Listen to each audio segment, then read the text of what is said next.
Cristo, estamos dando continuidade à nossa unidade, de introdução bíblica, falando com relação ao assunto da revelação. Nessa manhã, nós iremos dar prosseguimento novamente nessa questão e aprendendo um pouco mais conjuntamente com os irmãos com relação a esse assunto tão importante do eixo da crença cristã. Vamos fazer uma breve oração e logo em seguida já estaremos iniciando a nossa aula de hoje. Graças te damos, Senhor Deus, pela tua boa mão sobre nós. Te agradecemos, ó Pai amado, por mais um despertar, pelo fato do Senhor ter nos conduzido até esse local, onde juntos podemos aprender, ó Pai amado do Senhor, através da tua palavra, mantermos comunhão com os irmãos e assim juntos glorificarmos e exaltarmos o teu santo e poderoso nome. Ilumina o nosso entendimento nessa manhã, que o Senhor nos instrua, nos corrija, nos exorte, nos console através da tua palavra e assim nós possamos, com corações gratos, rendermos toda a honra e toda a glória ao Senhor Jesus Cristo. Assim nós oramos nessa manhã, agradecidos, no nome de Jesus. Amém. Bom, então vamos lá, vamos dar prosseguimento, falando ainda agora dos prolegômenos reformados. Então eu falei, domingo passado, com relação aos teólogos da linha de Amsterdã, na Holanda, que reconhece o ponto de partida da fé e suas pressuposições básicas são que o Deus triuno existe, que o Deus triuno revelou-se na criação, na história da redenção e por meio de Jesus Cristo, que é a palavra encarnada, que o homem foi criado por Deus à sua própria imagem, sendo justo e capaz de conhecer a Deus através de sua revelação, que o homem caído em sua rebelião e apostasia suprime a verdade da revelação de Deus e é tornado capaz de conhecer a Deus corretamente apenas quando o Espírito Santo restaura a visão pela qual ele pode propriamente saber algo acerca de Deus. Abra sua Bíblia, por favor, lá em 1 Coríntios, no capítulo 2, no verso 14, nós lemos esse versículo no domingo passado, mas vamos ler novamente aqui. 1 Coríntios 2, e o versículo de número 14.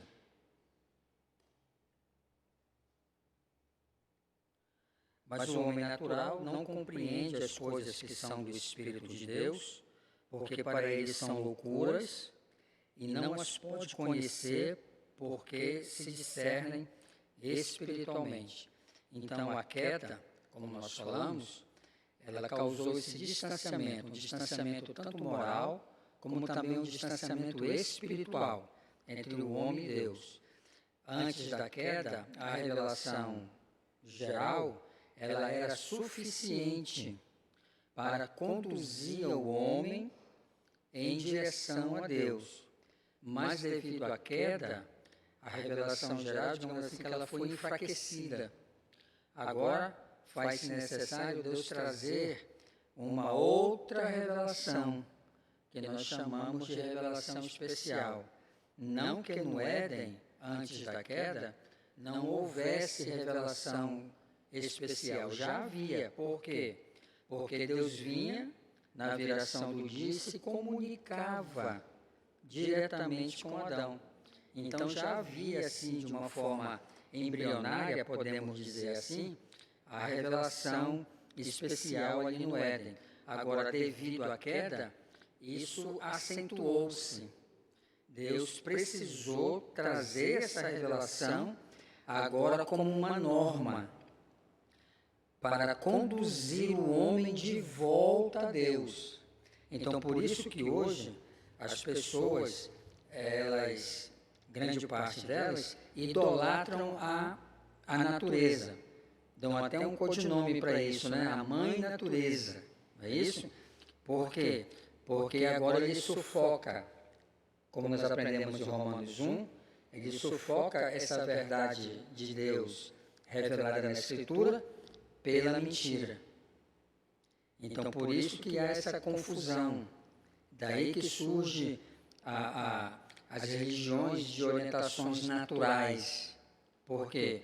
Porque eles querem colocar um outro meio de aproximação entre o homem e Deus, coisa que somente a revelação especial é apropriada para essa condução, tá bom? Então, eles vão dizer ainda que, portanto, essa linha de pesquisa trata principalmente das questões históricas e filosóficas, como, por exemplo, o que é a ciência? É a teologia uma ciência? Ou qual é a natureza da teologia sistemática? Então, os reformados dessa linha de Amsterdã, eles levantam essas questões para explicar, à luz da revelação da Bíblia, dar resposta para essas perguntas. Então, todas essas perguntas são analisadas à luz da revelação total que Deus dá de si mesmo na Escritura. Então, a Bíblia, ela não é uma revelação extensiva de Deus para nós. Ela é uma revelação necessária. Deus, ele não se esgota todo na Bíblia. Deus deixou para nós o necessário para nos conduzir de volta a Ele mesmo. Agora, por outro lado, a escola de Princeton aborda os assuntos especificamente teológicos, como, por exemplo, revelação especial, inspiração, iluminação, revelação geral e etc. Então, os prolegômenos da teologia de Princeton são que Deus existe, que o homem tem uma natureza religiosa capaz de conhecer a Deus. Nós falamos isso no domingo passado, que Calvino vai denominar isso como o sensus divinitatis, e nós aprendemos à luz da revelação que isso Deus colocou no homem quando Deus o cria, lá em Gênesis 1, 26, 27. Então, quando Deus sopra o fôlego de vida no homem, Deus comunica ao homem esse sensus divinitatis, ou seja, esse sentido da divindade. Por isso que o homem, como falavam os teólogos reformados e medievais também, o homem é um ser religioso, de composição. Deus compôs o homem assim. Então, por isso que a sociologia, a antropologia,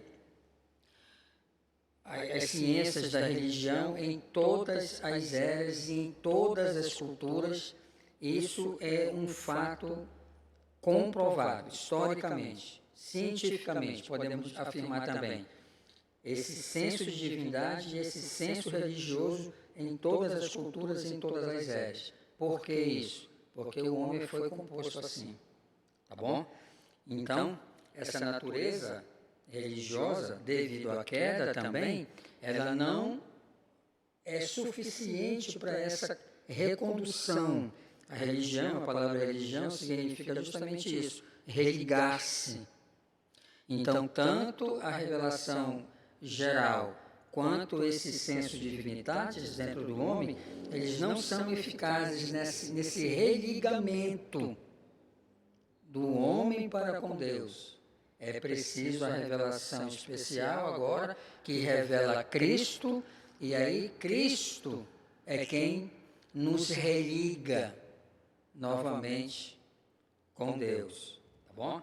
Então, o terceiro, que Deus revelou-se ao homem. Segundo Loeffler, a apologética é que lança todo o fundamento sobre o qual a teologia é construída. Então, na prolegômena de Princeton, a pressuposição deles parte da teologia apologética. É a apologética que vai lançar os fundamentos sobre o qual toda essa teologia será construída. Então, a função da apologética é investigar, explicar e estabelecer as bases sobre as quais a teologia, uma ciência, um conhecimento sistematizado de Deus, torna-se possível. Então, nos prolegômenos reformados de Princeton, a apologética é o ponto de partida para essa pressuposição. Então, é a apologética que vai lançar os fundamentos de investigação da teologia. Então, a apologética que vai dizer, em outras palavras, né, o que é válido e o que não é válido, o que é coerente e o que não é coerente. Portanto, para Wolff, os estudos de Deus, da religião, da revelação, do cristianismo e da Bíblia constituem tanto os ramos da apologética como dos prolegômenos. Então, na visão de B.B. Warfield, a apologética, portanto, é introdutória a toda a ciência da teologia e não a sistemática. Então, por exemplo, é muito comum, quando nós queremos estudar teologia, a gente já começar de uma teologia sistemática. A teologia sistemática, ela está, digamos assim, ela está contida dentro da Escritura. Então, o que os teólogos sistematas, eles vão fazer e fizeram no passado? Eles vão pegar tudo isso que está diluído na Escritura e vão organizar.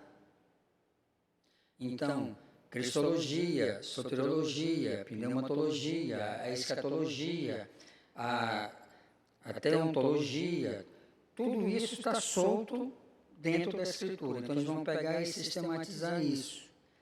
Como também a teologia bíblica. Ela está na Escritura. E é muito comum para nós já começarmos da sistemática e não darmos tanta importância à teologia bíblica.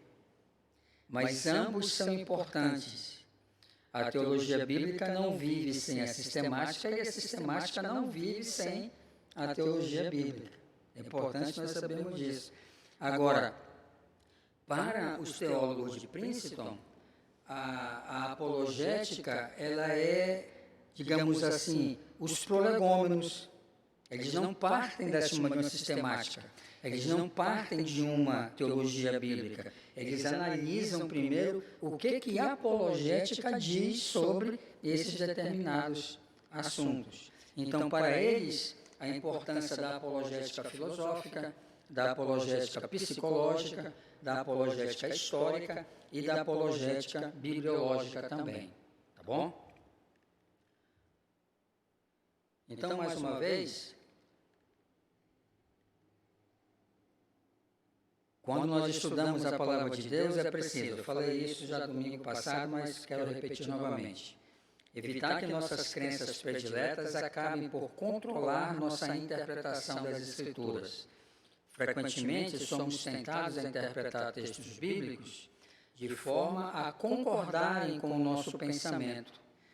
Sabemos que é impossível ler a Bíblia sem pressupostos. Nosso dever, entretanto, é nos assegurarmos de que esses pressupostos são somente aqueles exigidos pela própria Escritura. Eu quero pegar um exemplo, só para a gente pensar acerca disso daqui. Abra sua Bíblia lá em Atos.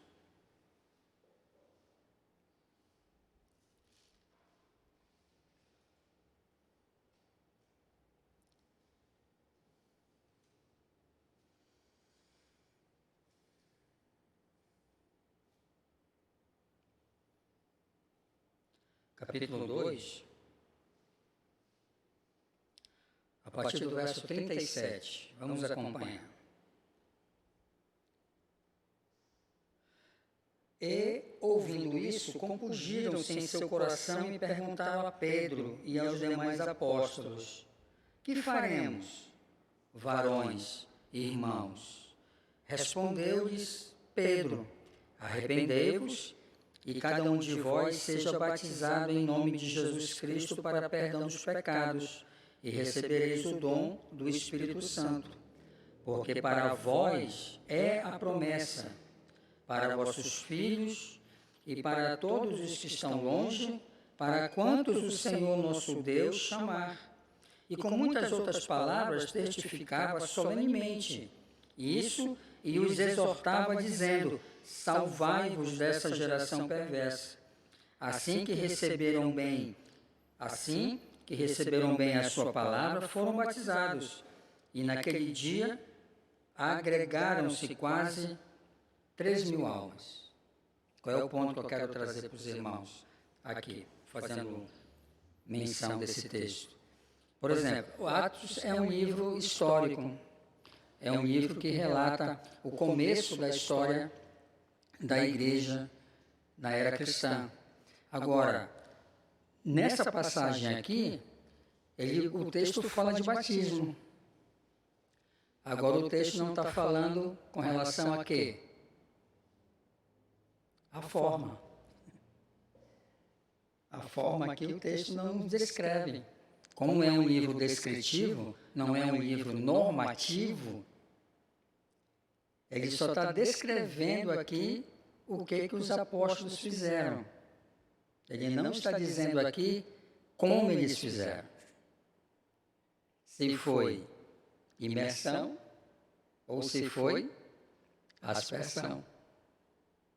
Então, qual é o ponto aqui? Então, eu não posso pegar esse texto e afirmar, não, aqui eles foram batizados por imersão.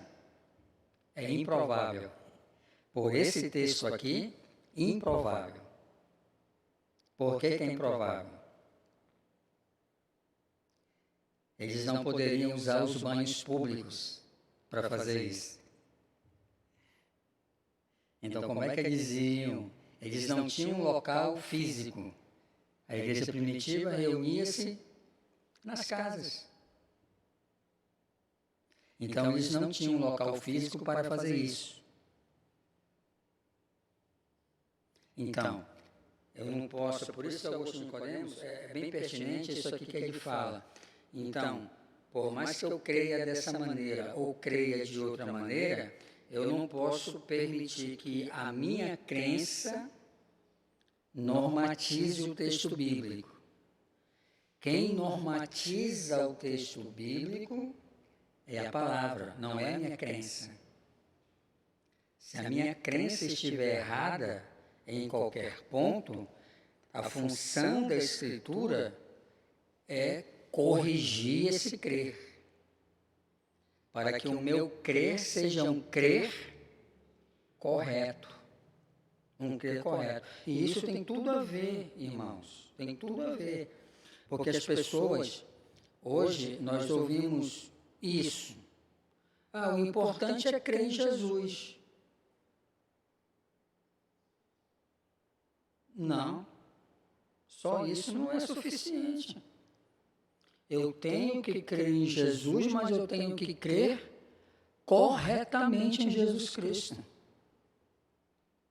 Isso é uma falácia sutil, que infelizmente muitas pessoas acreditam que o importante é só crer em Jesus. Não, você tem que crer em Jesus corretamente. E por que tem que crer corretamente? Porque Ele é o Deus da verdade. Ele não é o Deus do erro, da dúvida, do engano. Ele é o Deus da verdade. Então, Ele quer que eu e você creiamos nele da maneira correta. Correta. Porque Jesus, eu creio que Ele não vai salvar alguém que crer nele de forma errada.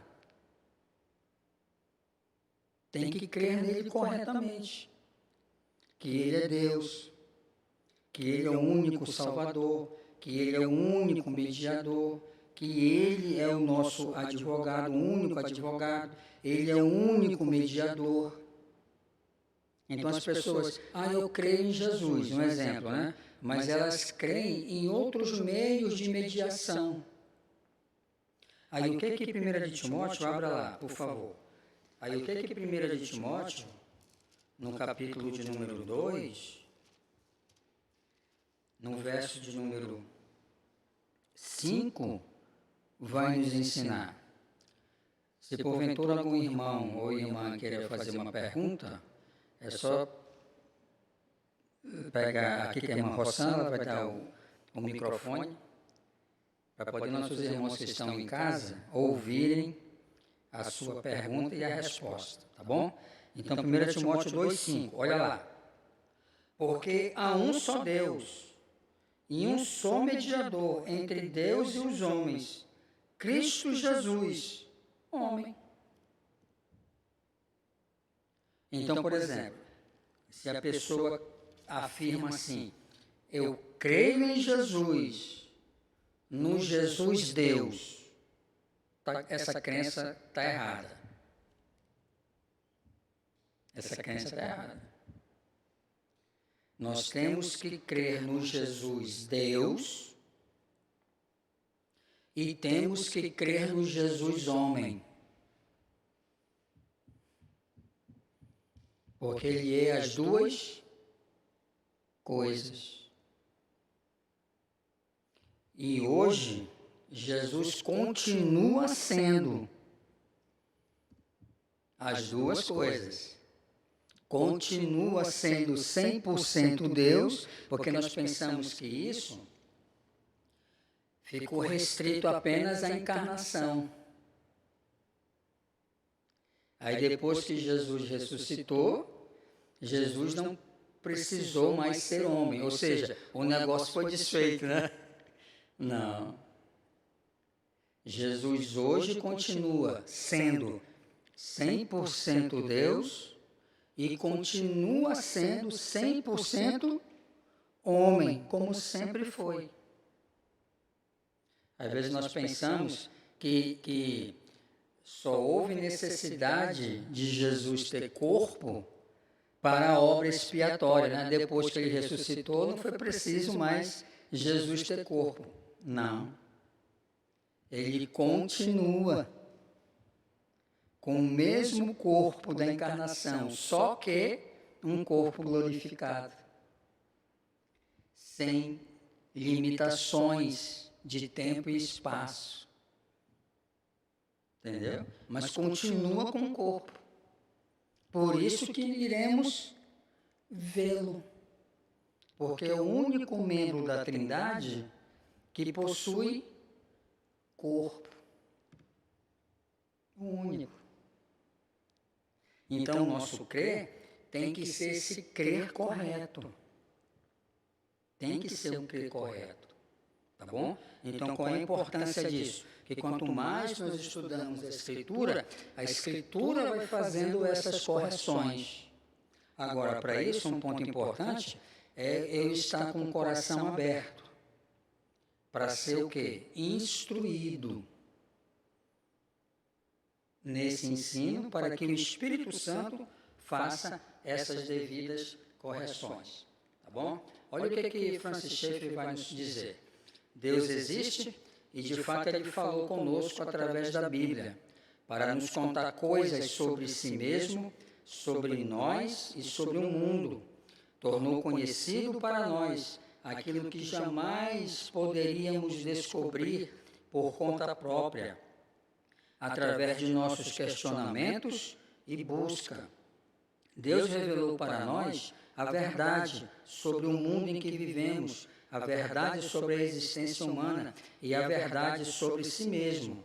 Falou-nos verdadeiramente através de sua palavra e, portanto, a mensagem da Bíblia é adequada para a natureza da realidade como a experimentamos.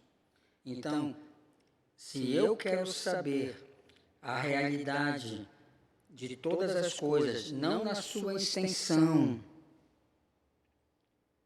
mas na sua praticidade, a Bíblia é suficiente para isso. Um exemplo dessa questão da extensão. nós jamais conseguiremos descobrir nem saber essa questão da existência de Deus. O que é necessário para nós e suficiente? O que a Bíblia revela. Que de eternidade a eternidade Ele é Deus. Deus, isso é suficiente. Agora, Deus ele não vai trazer na revelação extensão disso. Porque é muito comum, né? Alguns crentes perguntarem, pastor, e quem criou Deus? Ninguém. Mas como que isso é o quê? É a nossa limitação, né? Porque nós pensamos assim, nós partimos desse pressuposto, né? Se eu sou criado, então teve alguém que criou Deus também. Mas essa pressuposição, ela vale para nós, não vale para Deus. Não vale para Deus. Tá bom? Então, olha o que Calvino vai nos dizer. A revelação é um ato de condescendência divina.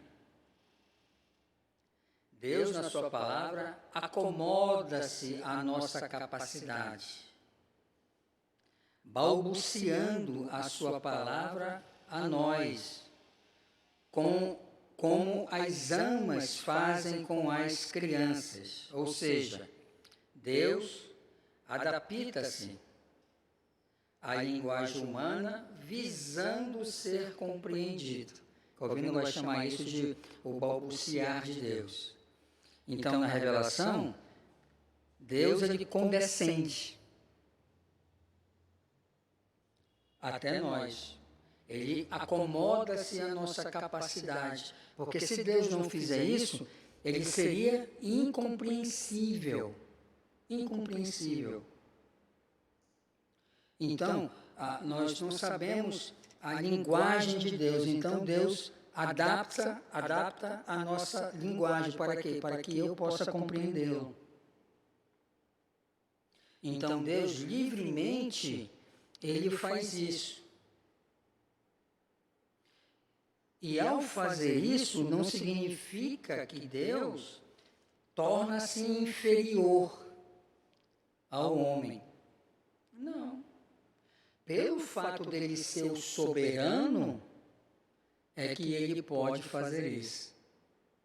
Condescender livremente. Um exemplo disso é quando nós lemos ali Filipenses 2, né?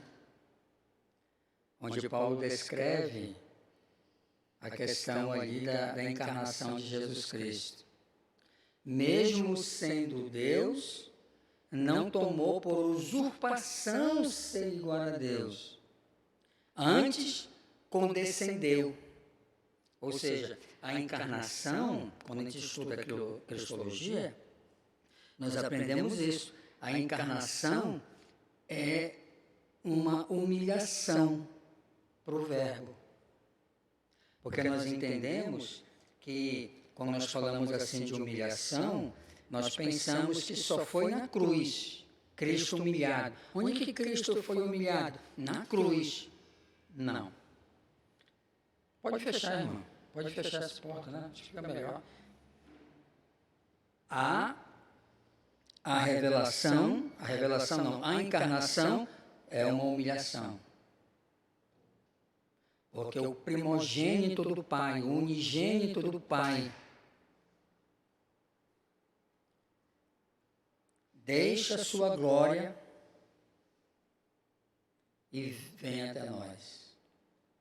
Então, isso para Jesus foi uma humilhação. Ter limitações no corpo, nesse corpo físico encarnado, uma humilhação. Sentir fome, sede, cansaço, sono, uma humilhação. O Deus eterno morrer, uma humilhação. Tudo isso faz parte da humilhação. Chagas.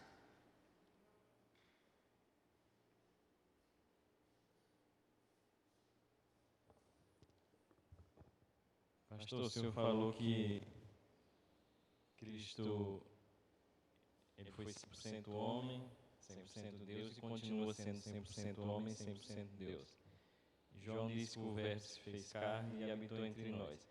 Essa encarnação de Jesus, ela se deu em um momento exato, nesse momento, ou no Antigo Testamento ele também era 100% homem, 100% Deus? Na sua palavra também eu já encontrei alguns vestígios para a minha resposta, que a maior humilhação de Cristo foi ele se despojar da sua glória e vir e se tornar homem, assim como nós somos homem.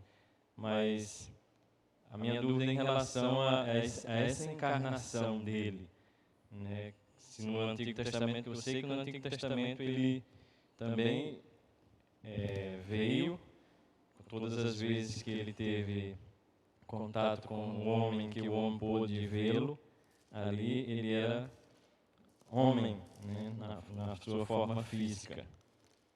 Logo, acredito eu que ele estava revestido da sua glória, seu corpo não era limitado pelo espaço, né, e pelo tempo. Mas a pergunta é exatamente em relação a o Verbo se fez carne e habitou entre nós, né? Em relação ao Antigo Testamento, como era essa encarnação, para que a gente possa entender, uma vez que no Antigo Testamento frisa bem isso, que Cristo passou a ser carne a partir daí, homem como nós. Se o senhor pode nos explicar isso? Sim. No Antigo Testamento, Chagas, Cristo, ele está presente sim. Agora, ele está presente no Antigo Testamento, mas não encarnado. Não encarnado. Há um progresso na revelação e todo o Antigo Testamento é uma preparação para a encarnação do Verbo. Não só o Antigo Testamento. A história e o mundo, Paulo vai falar isso em Gálatas, foram preparados para a encarnação do Verbo.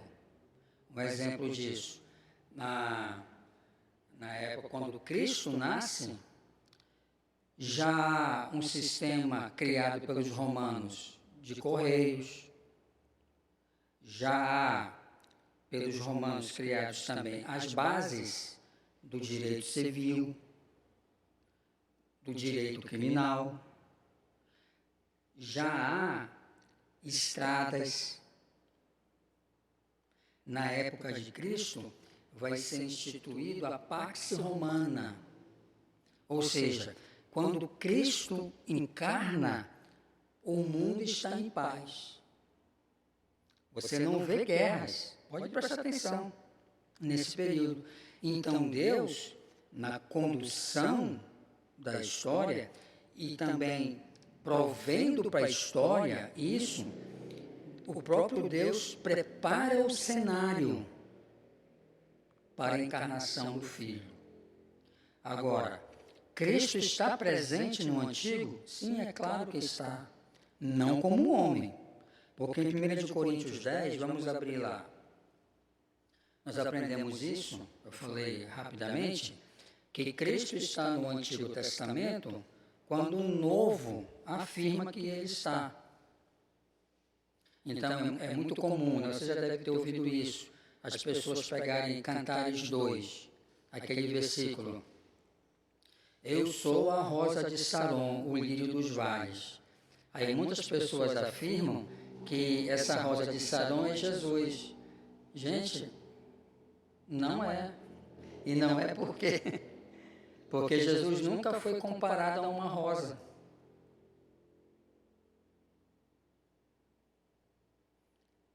Nunca foi comparado. E o Novo Testamento não afirma isso.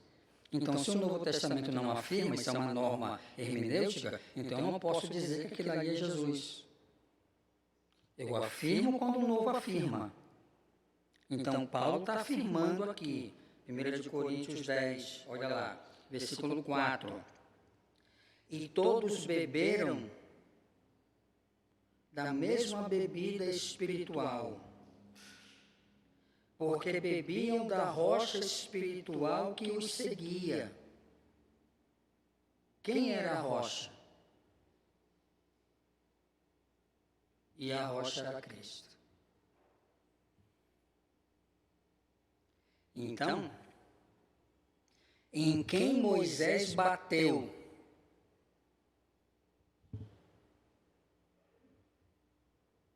Moisés bateu em quem?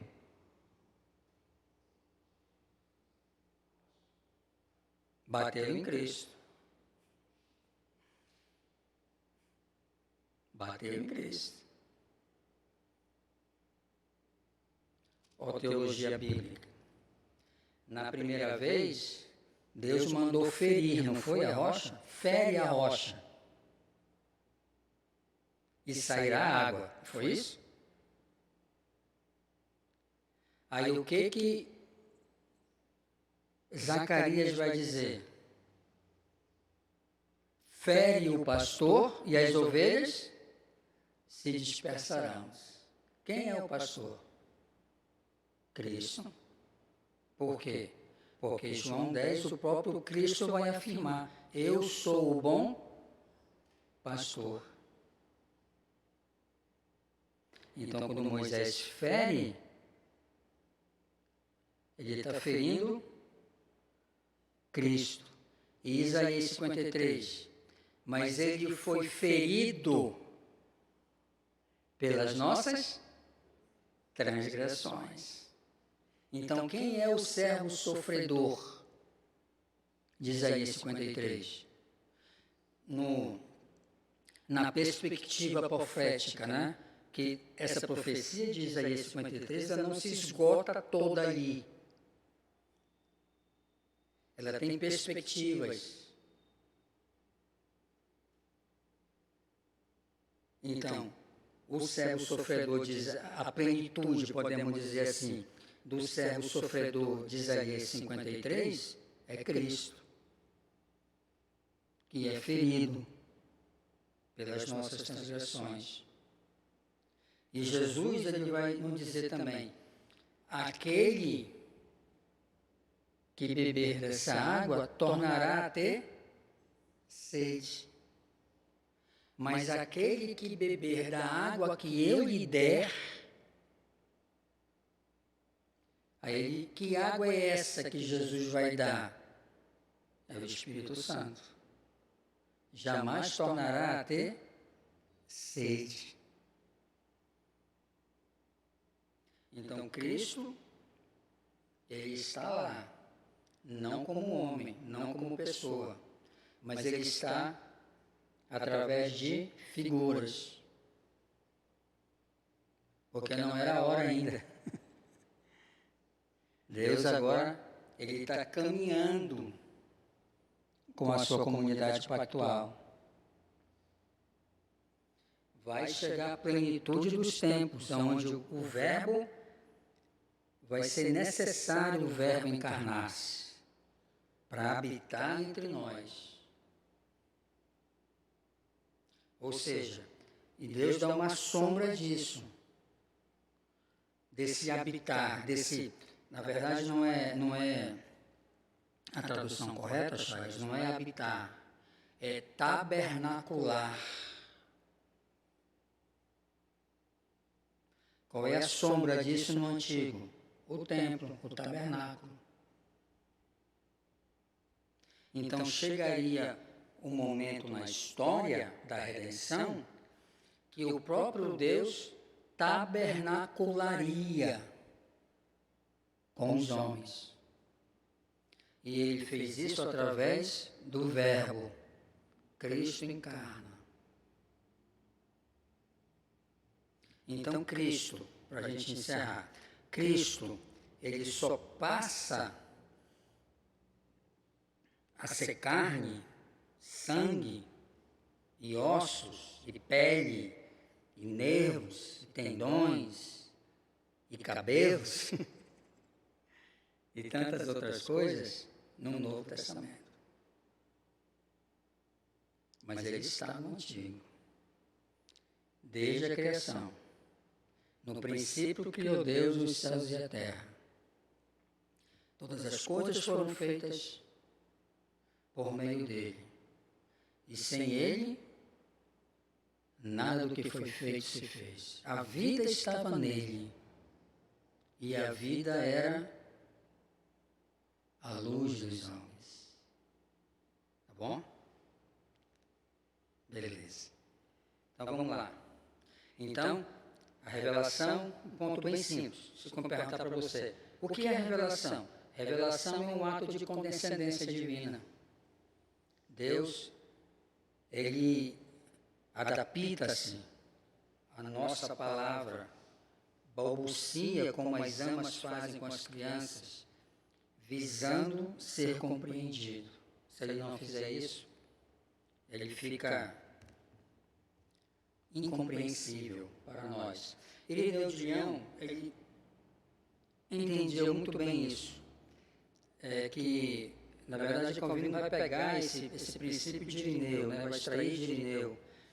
O finito não pode conter o infinito.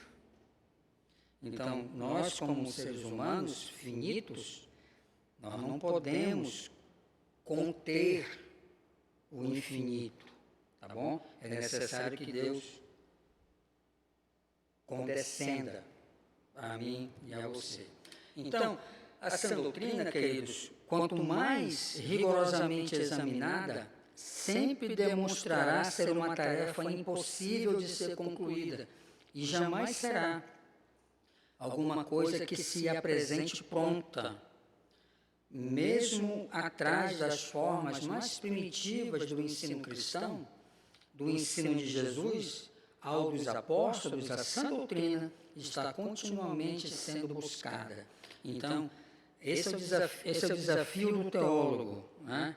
A teologia jamais será alguma coisa que se apresente pronta.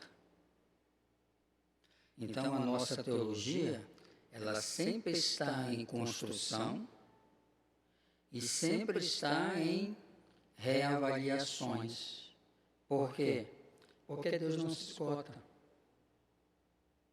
Conforme mais nós estudamos, mais amadurecemos, mais dependemos do Espírito Santo, o Espírito Santo vai nos instruindo.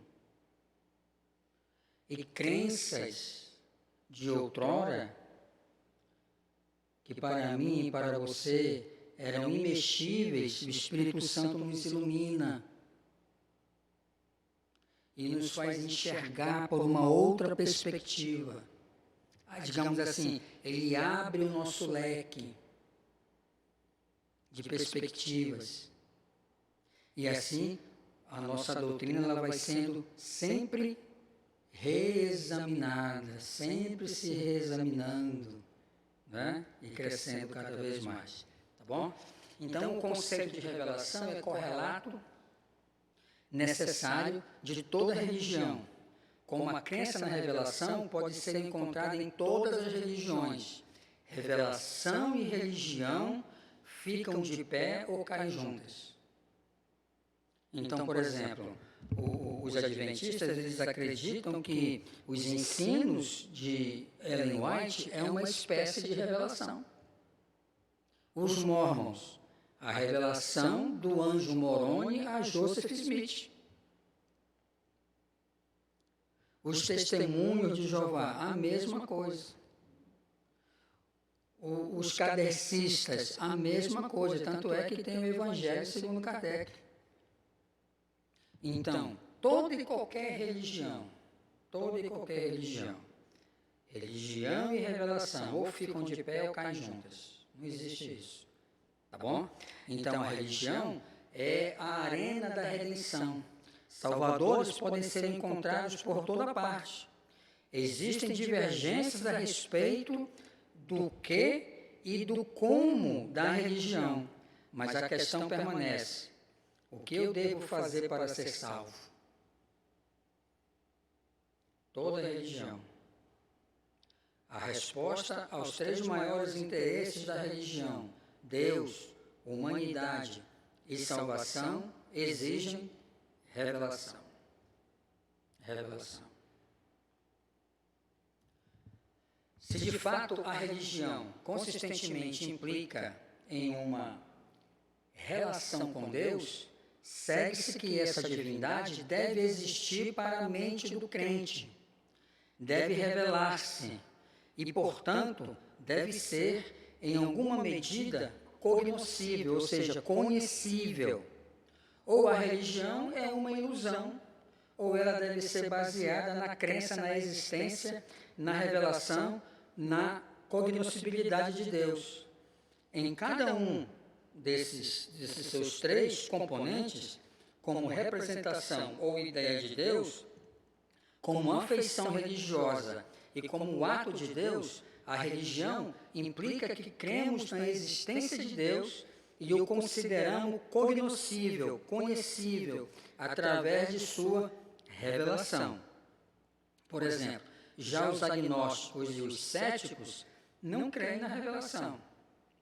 Toda religião, ela é sobrenaturalista, no sentido de que está baseada na crença em um poder divino que é distinto do mundo e elevado acima dele. E, entretanto, de alguma forma, desce até ele e tem comunhão com ele. Toda religião acredita num ser que está acima da pessoa, acima de nós, que é transcendente, mas que ao mesmo tempo é conhecível. Então, e ao mesmo tempo também, toda e qualquer religião acredita nisso. Esse ser transcendente comunica-se, desce e mantém comunhão. Agora, nós como cristãos, nós não somos diferentes. Nós cremos em tudo isso. Mas cremos por quê? Porque a Bíblia nos revela. Em algumas outras religiões, a pessoa precisará de uma experiência mística para isso. O cristão, apesar que muitos, infelizmente, buscam isso. Agora, para eu saber que Deus existe, eu não preciso de nenhuma experiência mística. Porque, lembra lá, o senso divinitatis já me diz isso.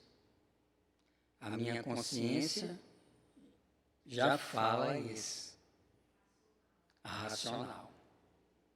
Por isso que a fé cristã, ela é uma fé racional. Apesar que hoje muitos cristãos querem matar a razão. Querem matar a razão. Por isso que o nosso evangelicalismo brasileiro, infelizmente, hoje ele está tão deturpado. Por quê? Porque muitos cristãos não querem exercer o senso da razão na averiguação e no crer da revelação. Então, quando eu creio em Jesus, eu não creio tão somente pelo fato do Espírito Santo ter me constrangido a isso. O Espírito Santo vai trabalhar também no meu cognitivo. Porque a fé cristã é uma fé fundamentada em fatos. E o que o apóstolo Paulo vai nos ensinar em 1 Coríntios 15? E se Cristo não ressuscitou, vã seria a nossa pregação e vã seria a nossa fé. O que Hebreus 11 vai nos ensinar? O que é fé? Fé é a convicção de fatos. Fatos. No princípio criou Deus os céus e a terra. Isso é um fato. Que eu tenho que crer nisso. De eternidade a eternidade tu és Deus. Isso é um fato que Deus me revela esse fato. Que Ele é eterno. Eu creio nisso. Que Cristo encarnou-se. Isso é um fato. Por exemplo, os teólogos liberais, Rudolf Bultmann, ele, século XIX, ele vai afirmar isso. A única coisa histórica no cristianismo, o único fato é que Cristo padeceu sobre Pôncio Pilatos. O resto é mito. O liberalismo teológico vai dizer isso. Que a encarnação é mito. Que a ressurreição é mito da igreja. Ele vai dizer, o único fato que deve ser acreditado no cristianismo é que Cristo padeceu sobre Pôncio Pilatos, somente. Mas se eu crer só nisso, Cristo não pode me salvar. Eu tenho que crer nos outros fatos que a palavra me apresenta. Entendeu? Isso. Vamos prosseguir. Então, revelação. O que significa isso? Revelação é um ato soberano de Deus, trazendo ao seu povo, mediante vários veículos, meios de comunicação ou de observação, natureza, sua vontade, obra, direção e propósito. O significado da palavra revelar significa tornar desnudo o que para o homem estava encoberto e impossível de o mesmo descobrir por seus próprios meios ou capacidade moral e espiritual. Isso é revelação. Então Deus traz, Deus descortina. Então, se eu quiser saber qual é a cor da parede que está por detrás dessa cortina, o que eu tenho que fazer? Eu vou ter que descortinar. Foi isso que Deus fez. Então, para eu conhecer e saber que eu era pecador e carente de salvação, foi preciso Deus descortinar isso. Trazer à luz essa realidade que estava encoberta a todo ser humano devido à queda. Então Deus descortina isso. Deus, como diz Calvino, ele vai balbuciar isso para que eu possa entender e crer no que ele está dizendo para poder ser salvo, tá bom? Então, a revelação é uma comunicação pessoal. Seu originador pessoal é Deus. E as pessoas são as receptoras. Então, quando nós formos estudar inspiração, essas pessoas receptoras, elas não são seres passivos. Porque se o receptor fosse passivo, na inspiração dessa revelação, a Bíblia seria uniforme em sua linguagem. E você vê que a Bíblia não é uniforme na linguagem. Então, a inspiração, rapidamente, não é como que se o receptor, os escritores sagrados, estivesse tipo com uma espécie de transe. Não. A inspiração não é uma espécie de psicografia. Isso, não. Isso é kardecismo. Ele está no pleno uso das suas faculdades mentais, sim. Deus preserva a personalidade desse escritor sagrado. Abra lá em Amós. Abra lá em Amós, por favor.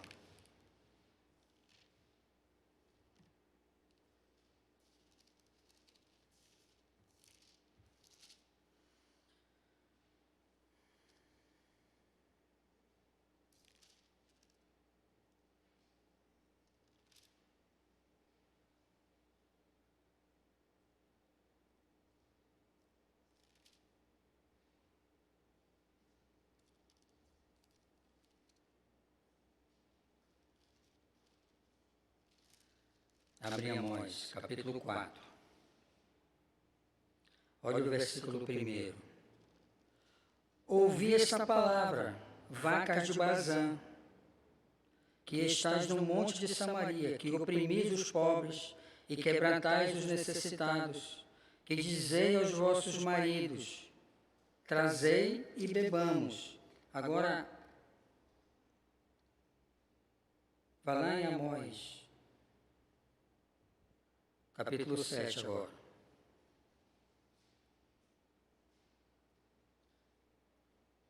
Olha o versículo 14 e 15. Então respondeu Amós e disse a Amazias, não sou profeta, nem filho de profeta, mas boeiro e colhedor de sicômoros, e o Senhor me tirou de após o gado e me disse, vai e profetiza ao meu povo. Então, Amós capítulo 4:1, Amós está fazendo uma comparação das mulheres ricas de Jerusalém com as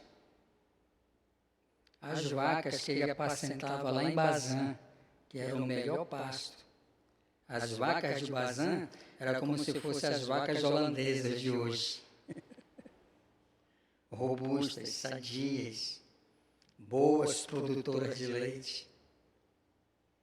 Então, na inspiração, o Espírito Santo respeitou a personalidade e a atividade de homens simples, como Amós, que era o quê? Boiadeiro. Do que Amós entendia? De boi, gente, de vaca. Era disso que ele entendia. Ele não tem uma descendência profética. Eu não era profeta, nem filho de profeta, mas o Senhor me disse, vai e profetiza. Então o Espírito Santo preservou isso. Preservou o conhecimento filosófico, judaico, de Paulo, que foi criado aos pés de Gamaliel, de Pedro, um pescador rude, de Moisés, um poliglota, criado em todo, instruído em toda a ciência e conhecimento egípcio.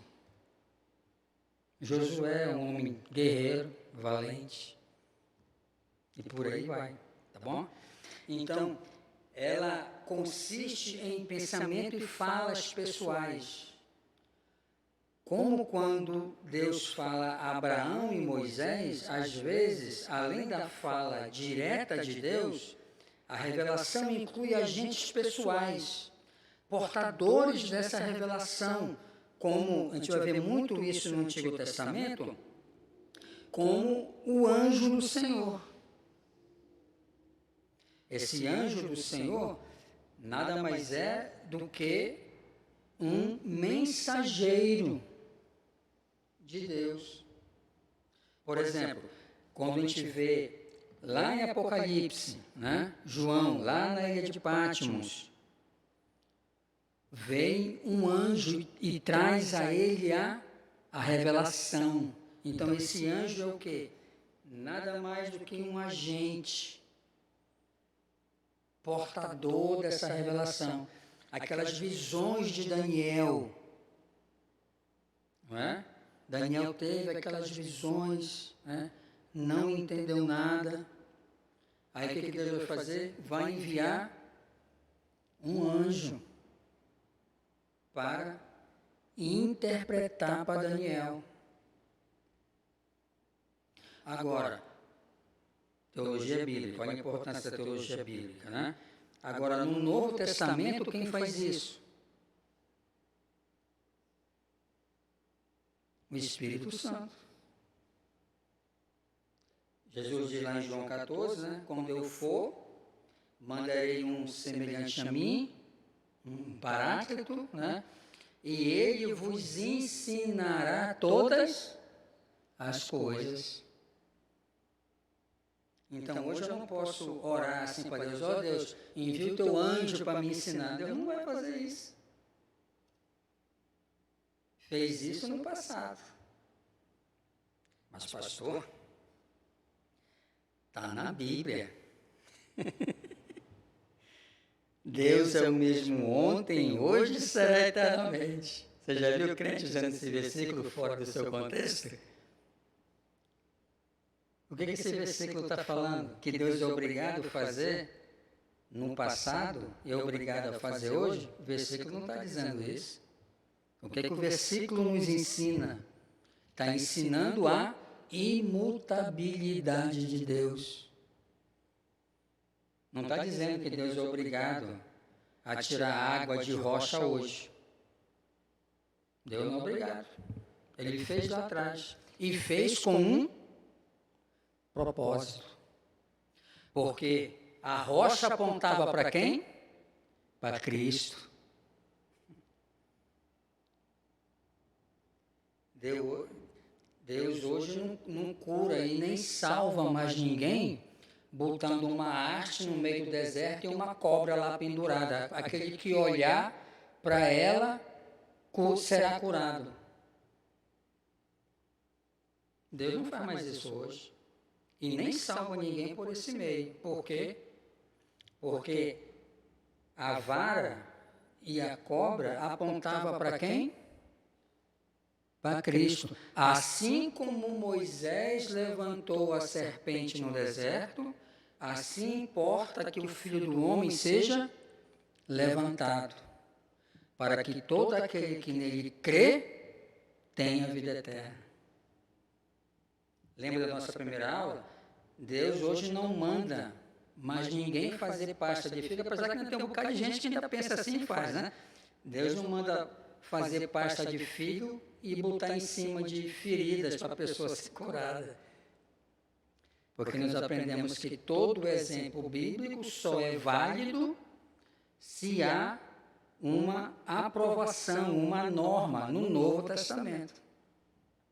Se não há, aquilo é apenas uma descrição de como que o rei foi curado, como é que Naamã foi curado, mergulhando 7 vezes. Mas aquilo é uma norma? Não, é só um relato. Apesar que hoje as pessoas ainda mandam, né? Deus, os 7 mergulhos de Naamã. Isso é bobagem, gente. Isso é bobagem. Deus não me manda fazer isso. E Deus nem tem compromisso com essa fé. Por quê? Porque é uma fé sem fundamento bíblico. Entendeu?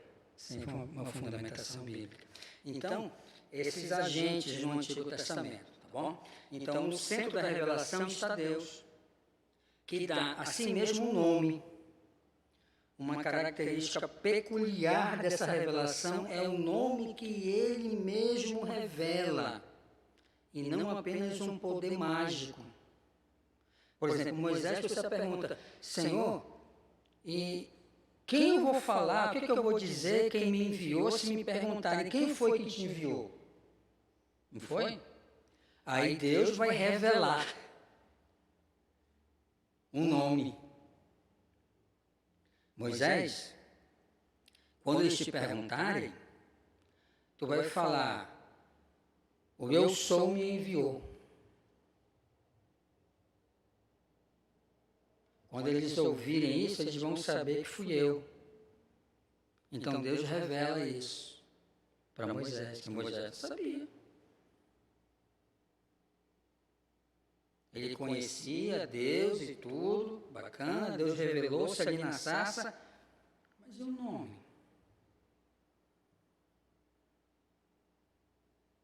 Eu sou o que sou, ou seja, eu serei o que serei. Aí a questão do ser de Deus, da imutabilidade nesse ser. Deus não muda. Não muda.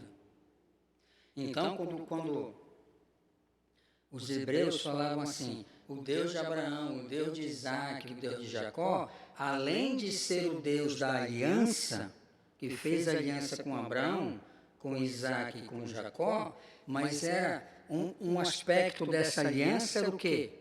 a imutabilidade. O que Deus prometeu para Abraão, prometeu para Isaac e prometeu para Jacó, ele cumpriu.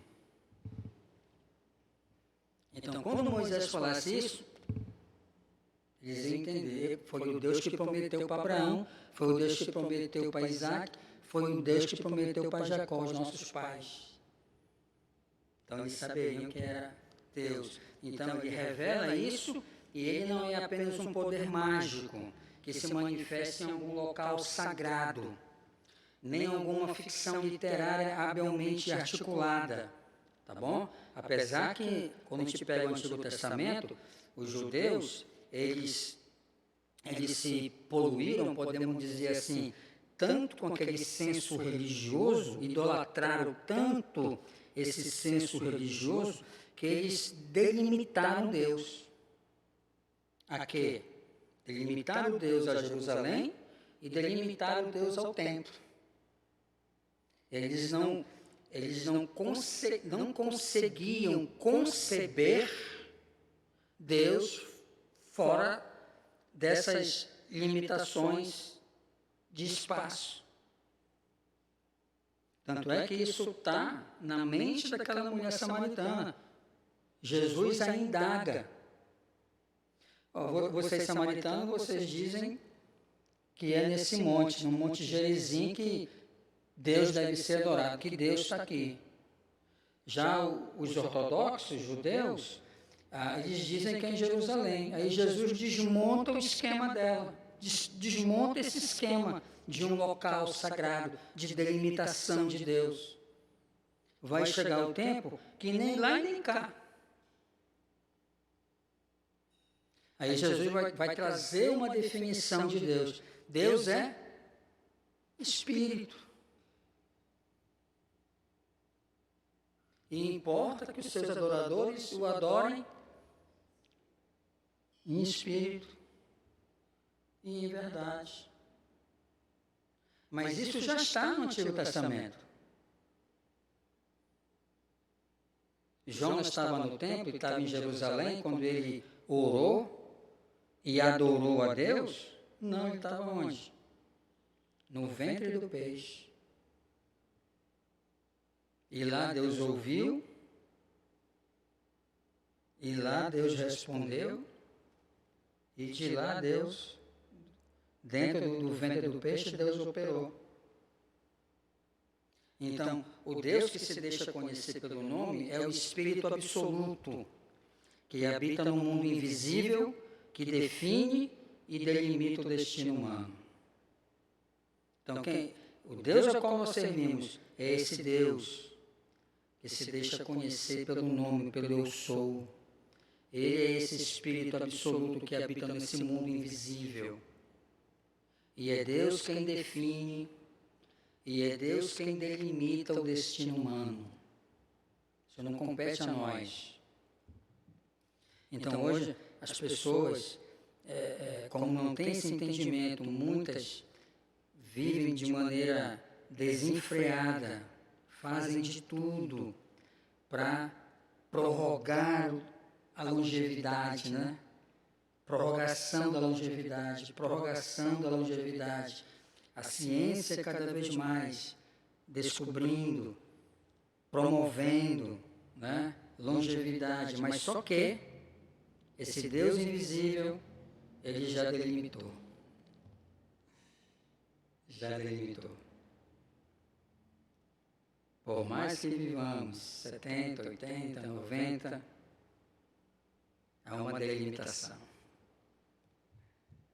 imposta por Deus sobre nós. Bom? Então, no centro dessa revelação, que dá a si mesmo um nome, que Deus dá a si mesmo um nome, uma característica peculiar dessa revelação é o nome que Ele mesmo revela. Ele não é apenas um poder mágico que se manifesta em um local sagrado, nem alguma ficção literária. Não é um mistério ardiloso e frívolo que fica no limite do conhecimento, nem um princípio postulado especulativamente, para tornar o universo compreensível aos seres humanos. Então, esse Deus, como eu falei, Ele é esse poder absoluto, esse Espírito absoluto que se comunica comigo e com você. Agora, há um conceito errado de revelação, chamado de racionalismo. Como premissa confessional de características sobre a criação, queda, existência, imortalidade da alma e etc., no cartesianismo de Descartes, por exemplo, Descartes ele vai lançar as bases do pensamento iluminista, transição ali do século XVII para o século XVIII. O que é que a ideia cartesiana, qual é a proposta da ideia cartesiana? A mente é o padrão, a mente é o crivo. Se não couber na razão, e se a razão não explicar, não é válido. Então, pelo cartesianismo, a revelação não encaixa. Por quê? Porque a nossa razão humana, ela não concebe puramente isso. É preciso que o Espírito ilumine essa razão manchada pelo pecado para crer naquilo que eu estou lendo. Entendeu? Então, o deísmo também é a mesma coisa. Então, a razão se emancipou da revelação, inicialmente colocando-se acima dela. Inicialmente, o deísmo ainda não negava a necessidade, a possibilidade e a realidade da revelação. Mas o perigo do deísmo para a revelação está no seguinte: primeiro, ele atribuiu a razão que tinha adquirido um lugar independente fora da revelação, o direito de examinar e determinar se algo que se apresentava como revelação fazia isso com uma boa garantia de verdade. Então, nesse examinar da revelação, não sou eu que digo o que vale e o que não vale, o que é inspirado e o que não é inspirado. Quem diz isso é a própria revelação, é a própria Bíblia. E o que a Bíblia vai nos ensinar em 2 Timóteo 3, 16, 17? Toda a Escritura é inspirada por Deus. Toda. E ela é útil para o ensino, para a correção, para a instrução, a fim de que o homem de Deus seja perfeito, perfeitamente habilitado para toda boa obra. Então, não é a minha razão. Dentro da inspiração, nós vamos aprender isso, é a Bíblia que dá testemunho de si, não sou eu. O que Jesus vai nos dizer lá, dialogando com os fariseus? Julgai as Escrituras, porque elas dão testemunho de mim. Então, quem dá testemunho de que a Bíblia é a verdade? Lâmpada para os meus pés é a tua palavra, e luz para os meus caminhos. Santifica-os na verdade, a tua palavra é a verdade. Então, a própria Bíblia dá testemunho dela mesma. O nosso papel como estudantes é apenas crer nisso. Não é a minha razão. E é isso que o cartesianismo vai propor. É a razão que é o martelo, que é a última instância para dizer que é e o que não é. Não. Na revelação, o cartesianismo está fora. Porque ele vai se contrapor. Entendeu? Segundo, a razão gradualmente adquiriu por si mesmo o poder de se pronunciar também sobre o conteúdo da revelação. Esse conteúdo não poderia ser desfavorável à razão. Então, por exemplo, ressurreição. Não cabe. Andar sobre a água. O que a física vai dizer para isso? Impossível.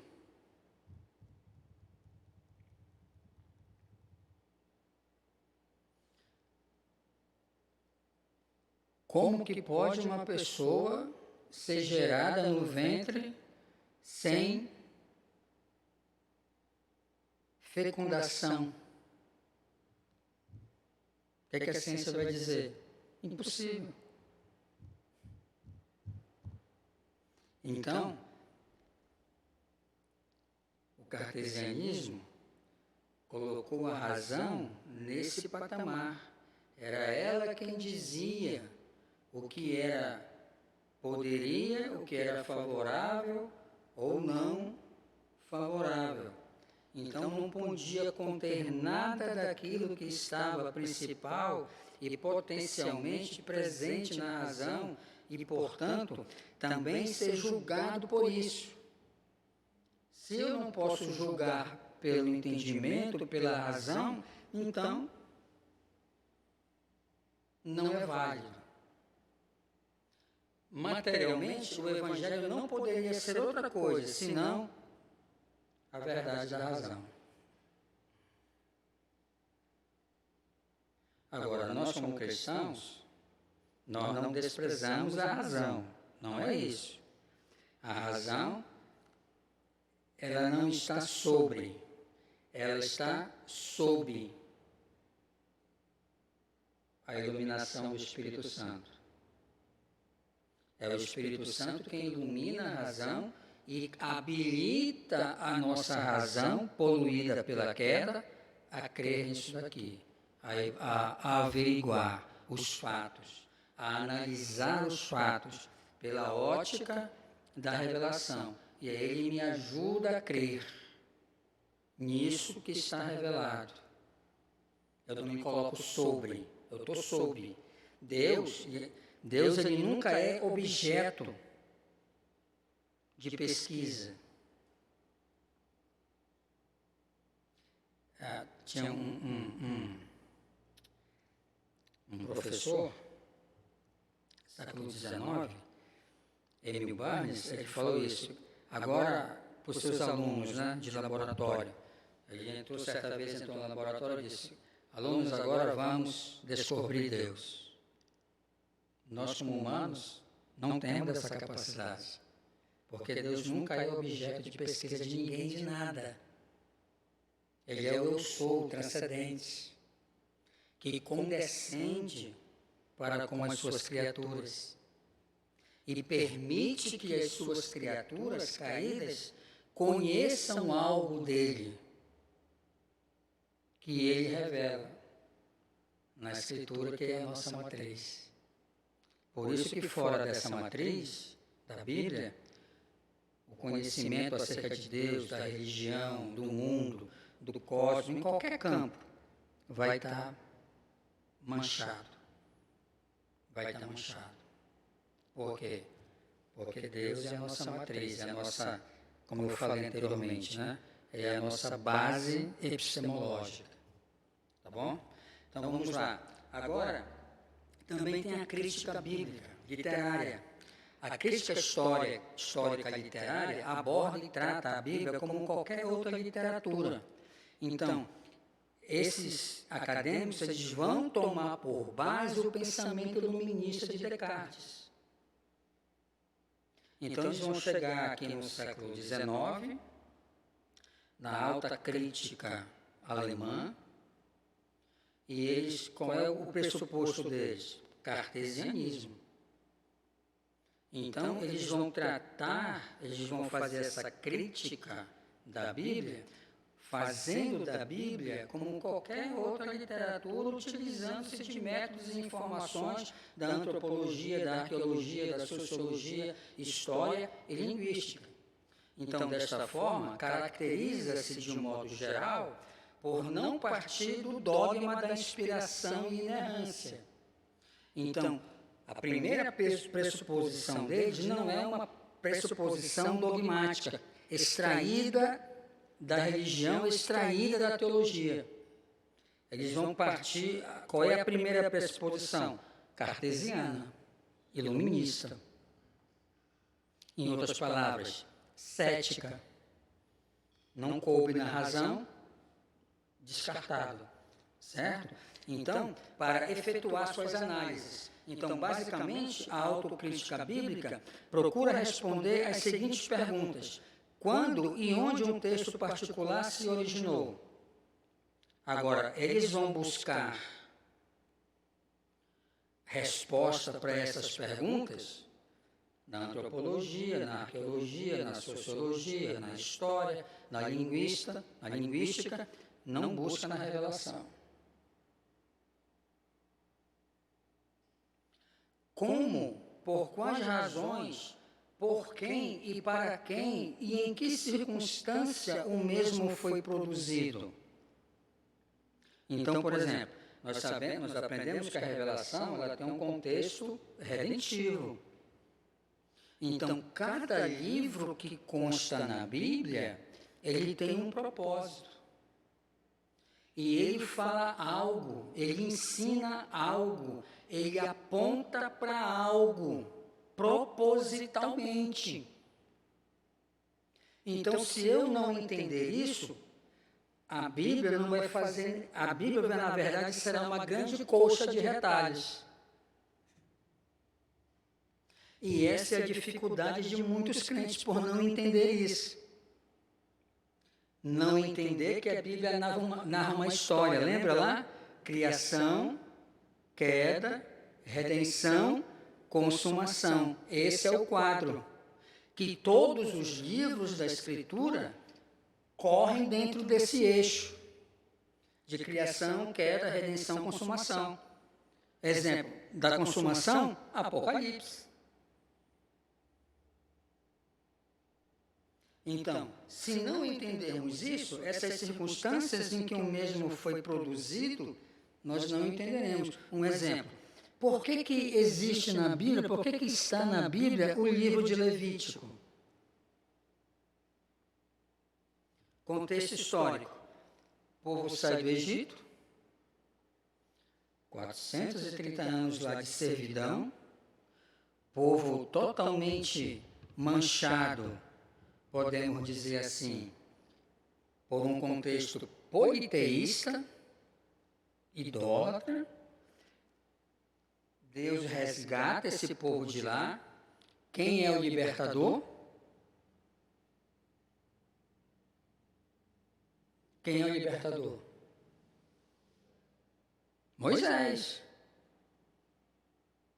Agora, esse libertador, Moisés, ele está tirando o povo de uma escravidão física, né?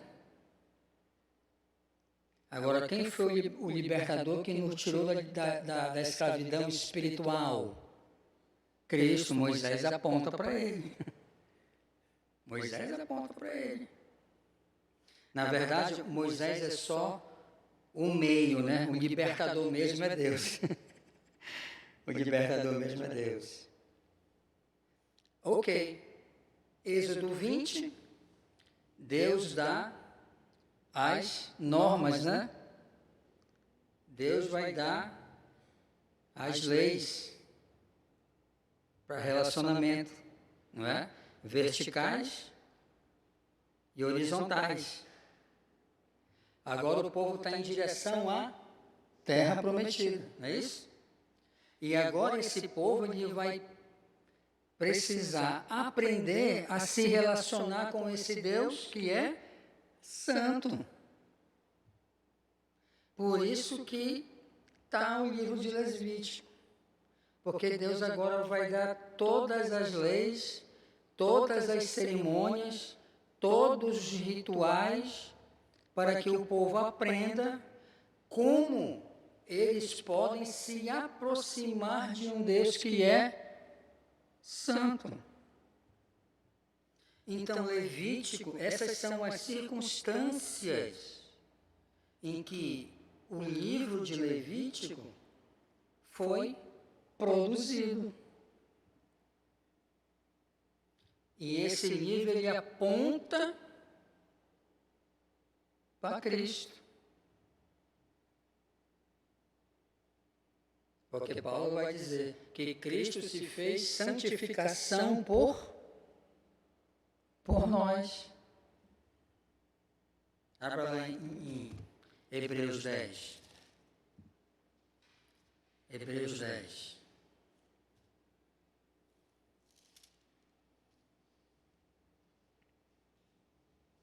Olha o versículo 10.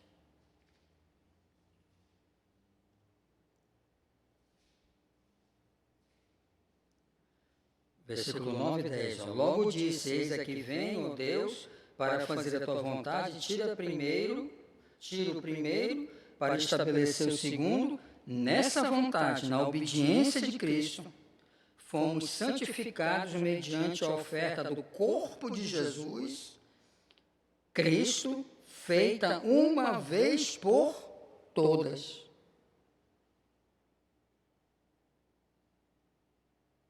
Então, olha a importância de Cristo ter um corpo. Se Cristo não tivesse corpo, Cristo não poderia salvar ninguém. Toda a humanidade estava destinada ao inferno. Porque o pecado entrou por um homem, não foi? Adão? Agora o pecado precisa ser julgado também por um homem. Quem é esse homem? Obediente. Cristo. Cristo. E aqui tem um ponto. Os irmãos anotem aí, por favor. Por exemplo, na teologia católica, eles dizem que toda vez que se celebra a Eucaristia, Cristo morre. Cristo morre. Por a celebração da missa também. Mas o que o texto bíblico está dizendo aqui? Que a oferta foi feita uma única vez. Uma única vez. Ainda quando você for evangelizar um católico, apresente isso para ele. Porque eles crescem. O verdadeiro católico, né? O verdadeiro que conhece os dogmas. Ele cresce. Tá bom? Então vamos lá. Aqui, Martin Lloyd Jones, então, aqui vai dizer, Martin Lloyd Jones, a igreja anterior à reforma estava moribunda debaixo do escolasticismo filosófico que ostentava grande destreza com perspicácia intelectual crítica. Entretanto, tudo estava nas nuvens e era tratado com vagos conceitos e generalidades, enquanto o povo era mantido em completa ignorância. Então, é comum nós falarmos assim, mas não é correto. Nós dizemos que a igreja na era medieval é conhecida como Era das Trevas, né? Mas não é correto, porque a igreja nunca esteve nas trevas, porque o Senhor da igreja é luz. Então, pegando esse gancho aqui de Martin Lloyd Jones, o que nós podemos aprender, né? Na época da igreja medieval, a intelectualidade, ela estava em voga. Havia grandes estudiosos, as pessoas dominavam e explicavam os conceitos teológicos de maneira eficaz e com grande maestria. Agora, isso tudo ficava nas nuvens. Ficava nas nuvens. Primeiro porque o povo não tinha acesso à educação. Só sabia ler e escrever quem era burguês. Quem não pertencia à burguesia, naquela época, 99,9% de chance de morrer analfabeto, sem saber ler e escrever. Então, olha Deus na condução da história.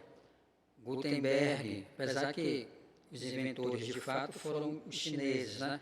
Mas devido a uma série de fatores, eles não conseguiram desenvolver essa imprensa. Mas Gutenberg vem, cria a imprensa, e isso o Espírito Santo vai usar isso como um meio de propagação e impressão da Escritura. Aí esse povo, que era mantido em completa ignorância, aonde a missa ela era celebrada no vernáculo latim, não era celebrada no vernáculo local. E ainda mais complicado ainda, né? Que o ministrante, no caso o clérigo, o sacerdote, ficava de costas para o público.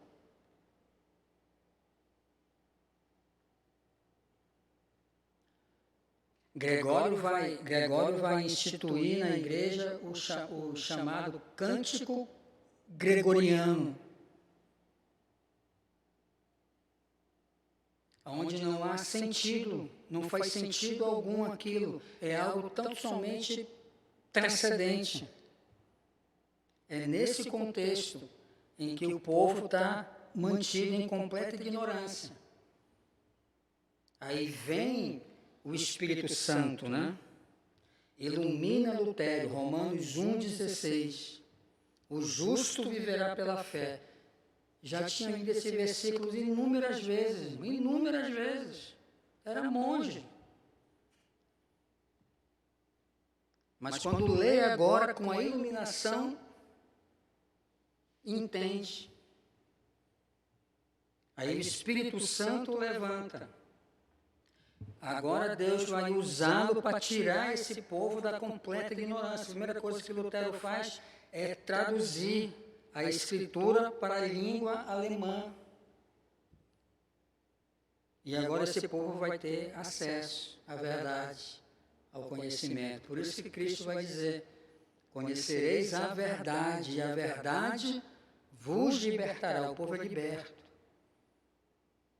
Então esse era o quadro da igreja na era medieval, esse era o quadro da igreja na época da Reforma, e infelizmente esse é o quadro também da igreja de hoje. Pois não, Suzana?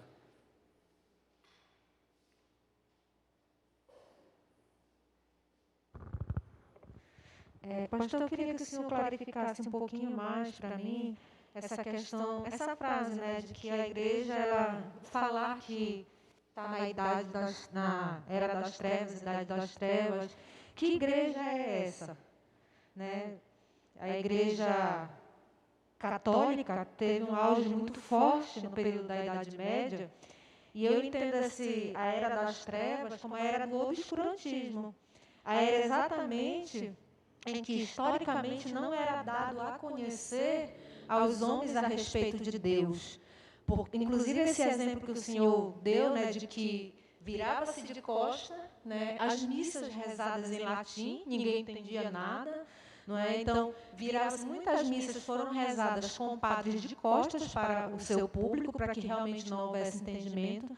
Secularmente, tem um filme, inclusive, que retrata muito bem, que é o Em Nome da Rosa, esse período, em que os livros, eles eram envenenados nas suas páginas, as pessoas que ousassem, de forma escondida, a ler, para conhecer, para ter entendimento, elas morriam envenenadas no ato de folhear e colocar o dedo, né, na língua para folhear o livro. Então, existia, né, o clero, era ao clero que era dado a oportunidade de ler e conhecer, né, e ter entendimento a respeito da divindade. Então, era tudo muito... E aí, por isso que nesse período foi um período chamado de Idade das Trevas, né, um período de obscurantismo, de falta de iluminação no entendimento dos homens, porque a própria igreja impunha esse formato, né, rígido naquele período. Então, quando eu queria que clarificasse, a minha pergunta é: que igreja era essa? Porque depois vem Lutero e diz, não, o senhor acabou de citar, né? E ele faz a tradução para que todas as pessoas possam começar a entender, e a gente vem com outro momento na história, né, que é um momento em que a ciência, e aqui eu estou falando ciência no sentido de conhecimento, começa a avançar, porque aos homens começa a ser dado novas formas de entendimento que não eram regradas ou restritas pela igreja, né? Então, assim, por que é errado dizer que a igreja, nesse período, ela não estava nas trevas? Eu entendo aqui a trevas apenas como essa ausência da possibilidade de ter o conhecimento e entendimento. E que não era a igreja, que era a igreja católica nesse momento. Então, por isso que eu lhe pergunto, que igreja era essa nesse momento? Né? Porque realmente a igreja ela não está nas trevas porque ela tem entendimento de Deus, né? Mas historicamente falando. Sim. A pergunta é complexa e a resposta também. Os irmãos já perceberam, eu não gosto de dar respostas simplórias, né? Isso. Ok, então deixa eu procurar ser breve aqui. Bom, primeiro ponto, Suzana, Deus, ele só tem uma igreja. Quero estabelecer esse primeiro ponto. Então, por exemplo, se nós pegarmos o Adventismo vai dizer que eles são a verdadeira igreja. Por quê? Porque eles alegam, porque eles guardam os mandamentos e vão exaltar o sábado.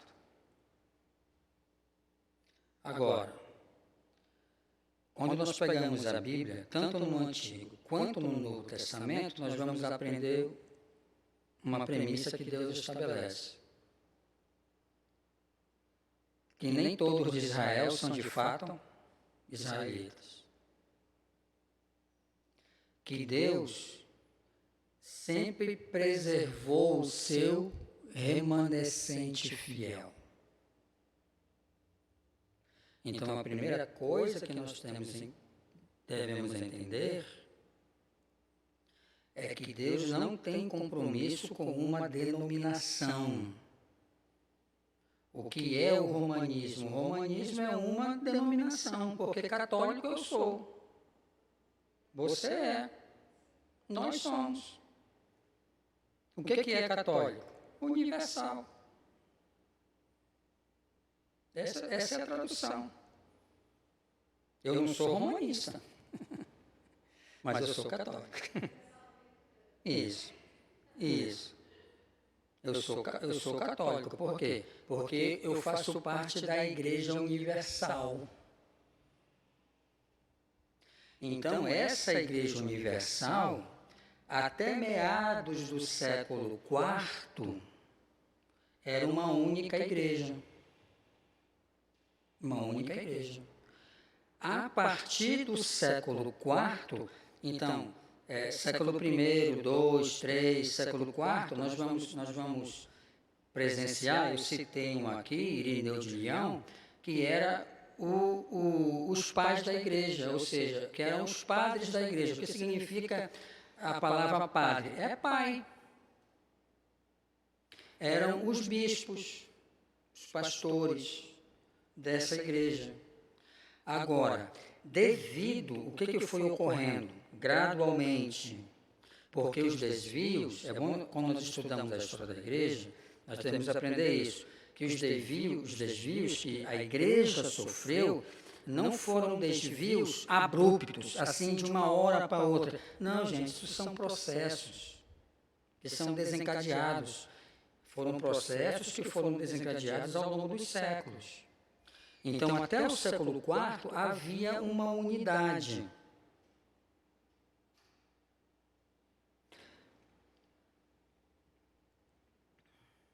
Esqueci o nome dele agora, século IV. Ele defendia o consensus fidelium, o consenso dos fiéis. E um dos critérios para manter a igreja unida era justamente isso, a apostolicidade.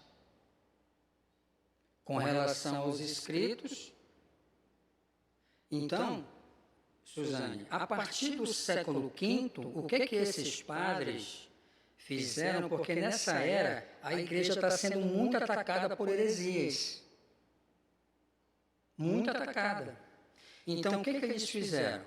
Eles começaram a puxar para si essa palavra final. E com isso, como nós sabemos que o coração humano é corrompido, ou seja, gradualmente, esses pais da igreja, esses padres, eles foram assumindo maiores prerrogativas, a tal ponto que o que não fosse aprovado por esses padres, esses bispos, não era válido. Ou seja, então o que aconteceu? A proteção da igreja não estava mais na escritura, estava naquilo que o sacerdote falava. Posteriormente, é daí que vai surgir o papado. Então, o que vai acontecer? Essa igreja, gradualmente, ela foi se distanciando da revelação. E foi se tornando uma igreja institucionalizada. Até se tornar o que se tornou. Agora, uma coisa nós precisamos entender, que mesmo dentro do romanismo, Deus sempre tem os seus remanescentes. Eu quero citar dois pré-reformadores, John Hus e John Wycliffe, século XIII, que estavam dentro dessa igreja. E o que eles queriam? Renovar essa igreja, trazer essa igreja de volta para a palavra. Mas o que aconteceu? A institucionalização proibia.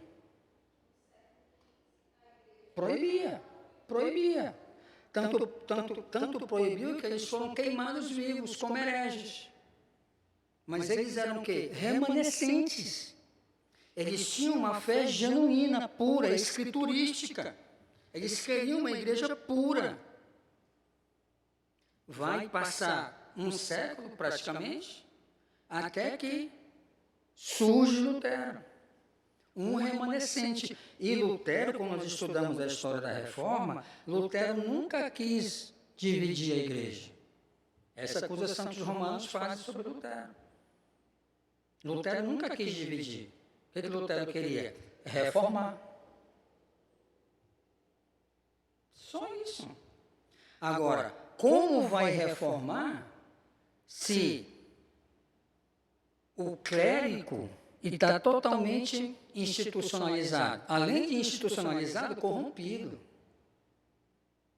Então, essa corrupção que nós vemos hoje, infelizmente, não só no meio romano, mas também no meio dito evangélico, na época da Reforma, era 3 vezes, 4 vezes pior a degradação.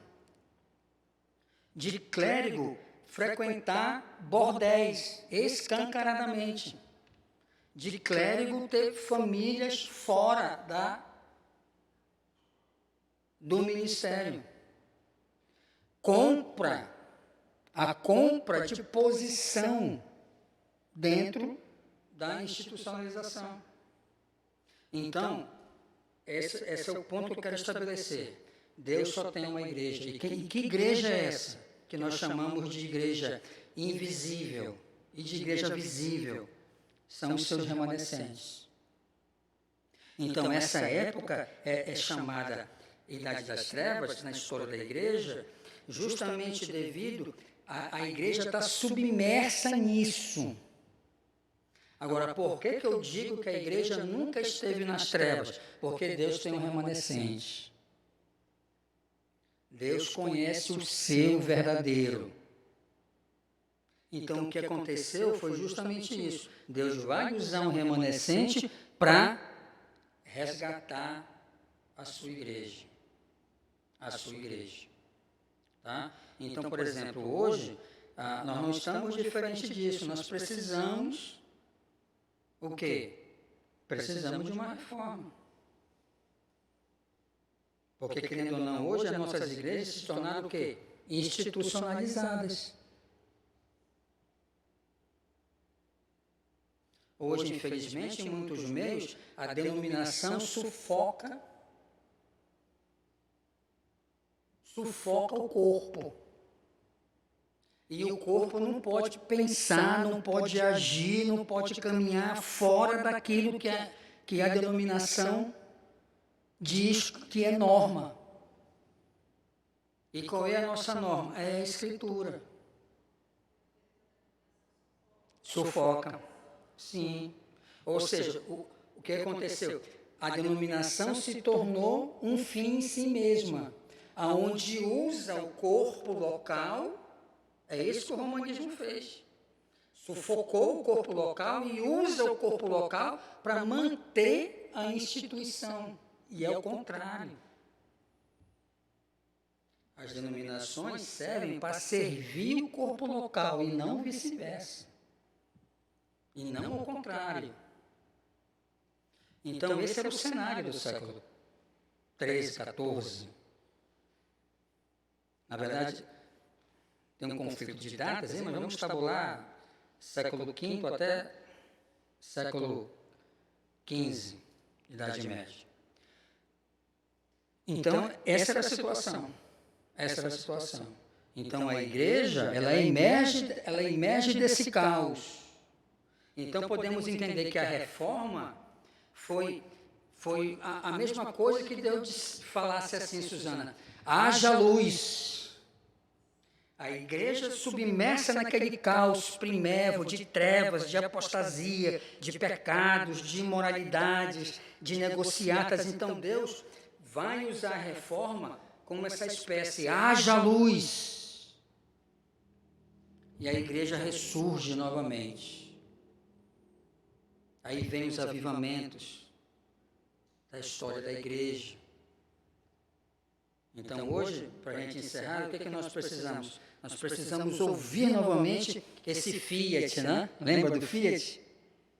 Hoje, nós como cristãos e nós como igreja, precisamos ouvir novamente esse Fiat, esse comando de Deus. Haja luz.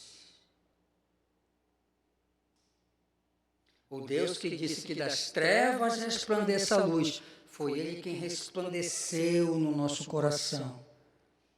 Então, esse Deus resplandece no coração de Lutero e é desencadeada a reforma. Mas a luz estava lá. Lembra daquele cântico? Ele é a luz que nunca se apaga. Sempre vai ter um pavio. Quando a gente vê a igreja de hoje, nos entristece, mas eu tenho que ter isso em mente. Deus sempre vai ter um pavio. Isso. Esse pavio são os remanescentes, que nunca se apaga. Nunca se apaga. E Ele sopra o seu espírito e promove as suas mudanças. Tá bom? No próximo domingo nós vamos encerrar a revelação. Não vai dar para nós vermos tudo, porque isso aí no seminário a gente estuda praticamente um trimestre, manhã, tarde e noite. Toda essa revelação, né? Mas a gente vai andar um pouco mais no domingo que vem. Vamos ver a questão da necessidade da revelação, por que ela foi necessária, e vamos ver também, aprender quais foram os meios que Deus usou para trazer essa revelação até nós. Tá bom assim? Muito obrigado a todos pela sua atenção. Assista, você que está matriculado no nosso módulo online, assista logo mais a gravação de hoje. Não vai ter formulário, que você já fez isso ontem. Preencha lá a sua lista de presença, tá bom? Para que a gente possa contabilizar, e Deus abençoe a todos e que seja um estudo proveitoso para o seu crescimento e amadurecimento. Um bom domingo a todos, um bom almoço em comunhão com a família e que Deus os abençoe grandemente. E até domingo que vem, querendo Deus. Forte abraço.